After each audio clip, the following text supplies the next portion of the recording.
नमस्ते। इन खबर देख रहे हैं आप। जानते हैं आज की सियासत में एक बार फिर से एक शब्द दोबारा से जिंदा हो गया है और वो भी लगभग 18 साल के बाद। उस शब्द का नाम है राजधर्म।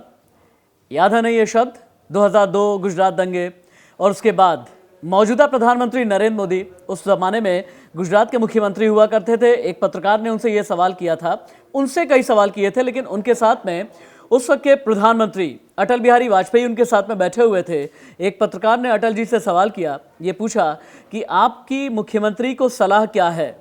तो अटल जी ने कहा कि सलाह इससे ज़्यादा और क्या दूं, अपने राजधर्म का पालन करें। 18 साल के बाद ये राजधर्म का जिन एक बार फिर से निकल आया। दिल्ली में हिंसा हुई, कांग्रेस का एक पूरा डेलीगेशन राष्ट्रपति रामनाथ कोविंद से मिलने के लिए गया। राष्ट्रपति से उन्होंने गुहार लगाई, रिक्वेस्ट की और ये कहा कि आप राजधर्म का पालन कराएं। उसके ठीक 24 घंटे के बाद केंद्रीय मंत्री रविशंकर प्रसाद ने प्रेस कॉन्फ्रेंस की। उनका यह कहना था कि कांग्रेस वाले हमें राजधर्म की याद न दिलाएं और साथ ही साथ रविशंकर प्रसाद ने इशारों में यह भी कहा कि राजधर्म के नाम पर आप लोगों को बहलाने, फुसलाने या फिर भड़काने की कोशिश ना करें। अब सवाल देखिए, 2-3 है।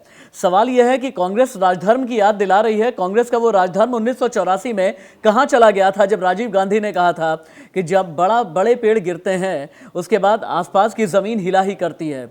उस जमाने में कांग्रेस का राजधर्म कहां चला गया था, ये पहला बड़ा सवाल है। दूसरा सवाल, शाहबानो केस। शाहबानो केस के वक्त में जब सुप्रीम कोर्ट का फैसला आपको पलटना था, तब आपका राजधर्म कहां चला गया था, यह भी अगला सवाल है। लेकिन हाँ, राजधर्म यकीनन पूछा जाना चाहिए, गृह मंत्री अमित शाह से पूछा जाना चाहिए, दिल्ली पुलिस से पूछा जाना चाहिए। लेकिन ये राजधर्म का चक्कर है क्या, शायद कई सियासतदान समझेंगे भी नहीं और शायद कई समझाने वाले समझाना चाहेंगे भी नहीं। राजधर्म की जो ओरिजिन है ना, जो उत्पत्ति होती है, दरअसल हिंदुस्तान में वेदों के जरिए मिला करती है। राजधर्म का जो जिक्र है वेद में है, आप मनुस्मृति ले लें, मनुस्मृति में है, शुक्र नीति में है, महाभारत में है। इसके अलावा चाणक्य की तरफ से जो कौटिल्य का अर्थशास्त्र रचा गया है उसमें भी राजधर्म का जिक्र है। स्वामी दयानंद सरस्वती ने भी सत्यार्थ प्रकाश में एक पूरा समुल्लास जो है राजधर्म पर ही लिखा हुआ है। अब आप ये समझिए कि राजधर्म का मतलब क्या है। महाभारत में युधिष्ठिर को भीष्म ने राजधर्म का उपदेश दिया था और उपदेश देते हुए ये समझाया था कि एक राजा के लिए वो 36 गुण कौन से होते हैं जिनका पालन करना बेहद ज़रूरी होता है। और अगर एक राजा 36 गुणों का पालन करता है, अपनी प्रजा का ख्याल करता है, जवाबदेह होता है, तो फिर उसे कहते हैं कि हाँ, राजधर्म का पालन कर रहा है। मनुस्मृति में भी राजधर्म का जिक्र है, जिसका शायद हमारी राजनीतिक पार्टियां बताएंगी नहीं। मनुस्मृति के 7वें अध्याय में राजधर्म की चर्चा की गई है। मनु ने बहुत जमाने पहले, सैकड़ों साल पहले, मानव जीवन को उन्नतिशील बनाने के लिए, प्रगतिशील बनाने के लिए और एक राजा को राजधर्म निभाते हुए किस तरह से राष्ट्र की रक्षा करनी होती है, इस बारे में बताया गया है। अर्थशास्त्र में भी राजधर्म का जिक्र है। इस कौटिल्य ने अर्थशास्त्र में राजधर्म की चर्चा की है और ये लिखते हैं, कौटिल्य लिखते हैं, प्रजा सुखे सुखम राज्ञ प्रजनाम च हिते हितम नात्म प्रियम प्रियम राज्ञ प्रजनाम तु प्रियम प्रियम। ये कहा गया है कौटिल्य की तरफ से। इसका मतलब ये होता है कि प्रजा के सुख में राजा का सुख है। प्रजा अगर दुखी होती है तो फिर राजा भी दुखी होता है। प्रजा के हित में उसका हित है। राजा का अपना प्रिय यानी अपना स्वार्थ कुछ भी नहीं है।